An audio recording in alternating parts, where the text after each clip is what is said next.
The 1998 color remake of Psycho, directed by Gus Van Sant, is one of the clearest examples of why Alfred Hitchcock is the master of suspense, and Van Sant is not.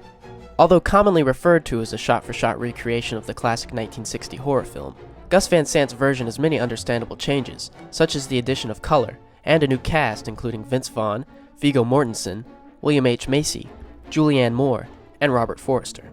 However, further differences can be found in the editing, cinematography, acting, production design, and direction, ranging from the subtle to the total, which result in suspense sequences that are less effective than those found in the original, such as when the suspicious highway patrolman watches Marion across the street from a used car lot, or when private investigator Arbogast sneaks into the Bates house, or, of course, in the shower scene.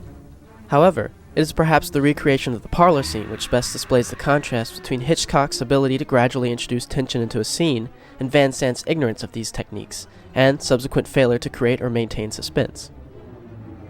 The scene begins with a medium shot, which pans with Norman as he enters the parlor with a dinner tray and turns on the lights. The lighting is soft and bland, diffusing the shadows and illuminating most of the room. The additional light, which obviously does not come from the single practical lamp, gives the scene a strange, artificial quality. There is no longer any mystery or ambiguity in the darkness, and Norman, who sits in the far corner of the room, is just as, if not more, well lit than Marion, with the help of a direct diffused light, as given away by the soft, undefined shadow which Norman casts on the wall behind him. The scene continues for a few minutes with medium, stationary shot-reverse shots of Marion and Norman to bring the viewer into the conversation, until this pattern is broken when Norman says something which causes Marion to lose her appetite. A boy's best friend's his mother.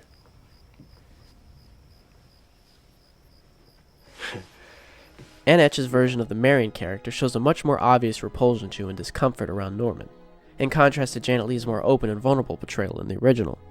This change robs the scene of much of its dramatic irony and suspense, since the audience is now unnerved alongside Marion, rather than scared for her safety.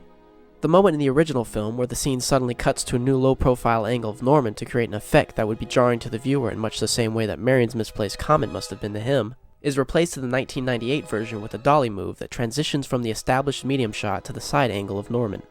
The elimination of this edit removes any sense of disorientation by creating a smooth slide which instead helps the viewer maintain a sense of orientation within the scene. This camera move, which begins before Marion has even started to speak, leaves her entirely out of the frame until the dolly comes to a rest, cutting away to her briefly before returning to Norman in profile.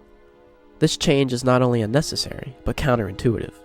Unlike the way Anthony Perkins begins by leaning forward in his chair to show his defensiveness, before sitting back to become small and out of place within the frame as a demonstration of the way his mother weakens his self-confidence, Vince Vaughn keeps more or less still in his chair, apart from the uncomfortable squirming and nervous gestures.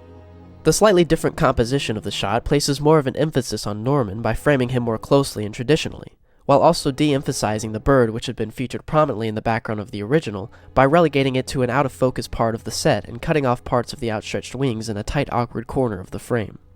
The birds in Hitchcock's Psycho served as symbolic representations of Norman's fear of his mother, and the exclusion of this from the updated version lessens their symbolic weight. The scene then falls back into a familiar shot-reverse shot pattern. No longer is there a cut to a close-up of Norman as he intimidatingly leans forward into the frame to unsettle the viewer, after Marion suggests that he might put his mother someplace to be taken care of. Instead, there is another dolly shot, which glides over from the profile angle to a higher, closer, more frontward position as Norman leans forward in his seat, but this happens 2 lines earlier than it does in the original film, meaning that this shift in camera angles not only does not happen instantaneously, but at entirely the wrong instant. The speed and manner of the actors' line deliveries, and the pacing of the scene's editing misses the intentional awkward gaps left in the conversation in the original Psycho, with most of the remake scene's dialogue seeming rushed or unnatural. She just goes a little mad sometimes. We all go a little mad sometimes. Haven't you? Near the end of the scene, Marion stands up in the same medium close-up shot as before, and the camera tilts up with her. The next shot of Norman begins to rise to a higher angle, but moves much more slowly than Marion, and starts after she is already halfway stood up. This creates an awkward edit, and also takes the viewer out of her perspective, limiting further identification with her character. The camera pushes past her as she walks out.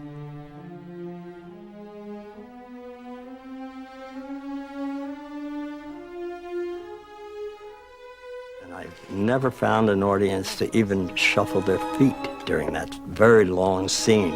Scenes that long are very rare in today's movies. So it'll be wonderful to see what the audience reaction is.